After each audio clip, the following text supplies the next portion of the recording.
کائنات میں اللہ تعالیٰ نے حضرت آدم علیہ السلام سے کائنات کا سلسلہ شروع فرمایا. دیگر انبیاء علیہ السلام آتے رہے. آخر میں امام الانبیاء محبوب کبریا حضرت محمد مصطفیٰ صلی اللہ علیہ وسلم دنیا میں تشریف لائے. اور اس کے بعد تمام انبیاء علیہ الصلوۃ والتسلیم کے بعد اگر اس زمین کے اوپر بلند ترین مقام ہے تو وہ جناب ابو بکر صدیق رضی اللہ تعالیٰ عنہ کا ہے. میں کیا شان بیان کروں اس ذلیل قدر صحابی کی. ساری کائنات مانتی ہے اسلام قبول کرنے کے لیے. حضرت عمر بھی آپ کے دروازے پہ آئے, حضرت عثمان بھی آپ کے دروازے پہ آئے, طلحہ زبیر بھی آپ کے دروازے پہ آئے, علی المرتضیٰ رضی اللہ تعالیٰ بھی آپ کے دروازے پہ آئے. پر ابو بکر تیری عظمتوں کے کیا کہنے ہیں. پیغام نبوت کو لے کر نبوت خود صدیق کے دروازے پہ جا پہنچا. واز الفاظ میں فرما دیا ساری قوم کے لوگوں کو, لوگوں آسمان کے نیچے زمین کے اوپر, میرے تمام صحابہ اکرام میں سے سب سے بلند ترین مقام جناب ابو بکر صدیق رضی اللہ تعالیٰ عنہ کا ہے. ارشاد فرمایا امام الانبیاء محبوب کبریا حضرت محمد مصطفیٰ صلی اللہ تعالیٰ علیہ وسلم نے وہ لوگوں کون ہے جس نے آج کے دن کا روزہ رکھا. تمام صحابہ اکرام نے جواب نہ دیا.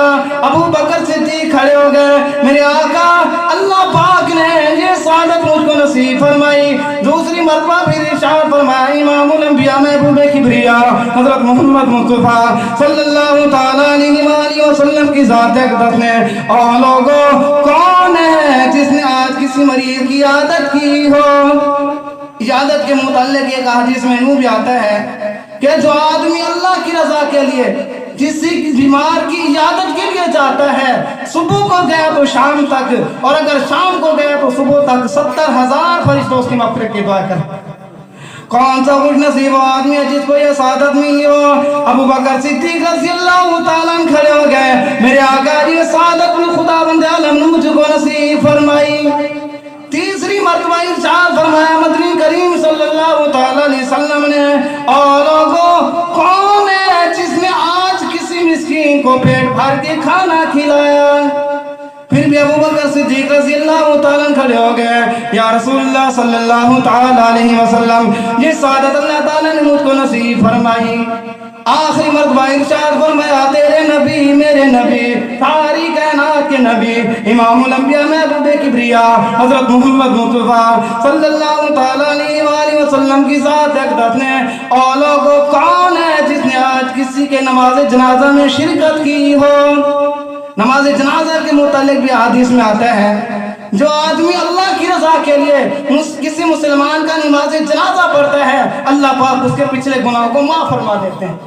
کون سا وہ خوش نصیب آدمی ہے جس کو اللہ تعالیٰ نے سعادت عطا فرمائی ہو. حضرت ابو بکر صدیق کھڑے ہو گئے. یا رسول اللہ صلی اللہ تعالیٰ علیہ وسلم اللہ تعالیٰ نے یہ سعادت مجھ کو نصیب فرمائی. پھر مدنی کریم صلی اللہ تعالیٰ علیہ وآلہ وسلم کھڑے ہو گئے اور لوگوں جس آدمی سے یہ 4 کام ہو جائیں اس کے قریب جہنم کی آگ آ نہیں سکتی, نہیں آ سکتی اس کے قریب جہنم کی آگ. کیا کہنا ابو بکر تیری عظمتوں کا. خود حضور صلی اللہ علیہ وسلم ارشاد فرماتے ہیں ساری کائنات میں سے صحابہ اکرام میں سے جتنے بھی لوگوں نے مجھ پہ احسان کیے تمام کے احسان کا میں بدلہ دے چکا, پر ابو بکر تیرے احسان کا میں بدلہ نہیں دے سکتا. میرا خدا تیرے احسان کے بدلے جتلائے گا. ارشاد فرمایا مدنی کریم صلی اللہ تعالیٰ علیہ وسلم نے وہ لوگوں جنت کے 8 دروازے نمازیوں کو بابو صلاح سے پکارا جائے گا, بابو صدقہ سے صدقہ والوں کو پکارا جائے گا, بابو ریان سے ریان روزہ رکھنے والوں کو پکارا جائے گا. اور لوگوں ابو بکر کی جب باری آئے گی آواز آئے گی جنت کے ہر دروازے سے اے ابو بکر میرے سے جنت میں تو داخل ہو جا. آج اسی ابو بکر کو بکواسے کیا کرتے ہیں. ابو بکر صدیق رضی اللہ تعالیٰ وہ نوجوان ہیں جن کے لیے جنت کو 8 دروازے کھلے ہوئے ہیں. سیدہ عائشہ رضی اللہ تعالیٰ عنہ اور امام الانبیاء محبوب کبریا حضرت محمد مصطفیٰ صلی اللہ تعالیٰ علیہ وسلم سے معراج کا وقت ہے. آسمان کے اوپر نظر پڑ گئی.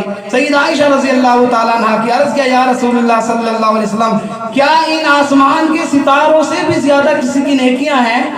سیدہ عائشہ رضی اللہ تعالیٰ عنہ کے دن میں تو یہ بات تھی اللہ کے نبی میرا نام لیں گے یا میرے ابا ابو بکر صدیق رضی اللہ تعالیٰ عنہ کا نام لیں گے. اللہ کے نبی نے فرمایا ہاں عائشہ میرے فاروق کی آسمان کی ستاروں سے بھی زیادہ نیکیاں ہیں. سیدہ عائشہ رضی اللہ تعالیٰ عنہ عرض کرنے کے لیے یا رسول اللہ صلی اللہ تعالیٰ علیہ وسلم کیا میرے ابا؟ فرمایا عائشہ یاد رکھنا عمر کی ساری زندگی کی نیکیاں ایک بلے میں رکھ دی جائے ابو بکر کی ہجرت والی رات کی نیکی کا مقابلہ نہیں کر سکتی. کیا کہنا اس ابو بکر صدیق رضی اللہ تعالیٰ عنہ کی شان کا. اس لیے جو میں نے مختصر سا عنوان سیدنا ابو بکر صدیق رضی اللہ تعالیٰ عنہ کی شان میں عرض کیا. اس سے مقصد یہی ہوا کہ جیسے صحابہ اکرام نے ایمان لائے ہم نے اگر اسی طریقے سے ایمان لے کر کے آئے تو اللہ تعالیٰ ہمارا بھی بیڑا پار کر دے گا. کیا کہنا ابو بکر صدیق رضی اللہ تعالیٰ عنہ کا.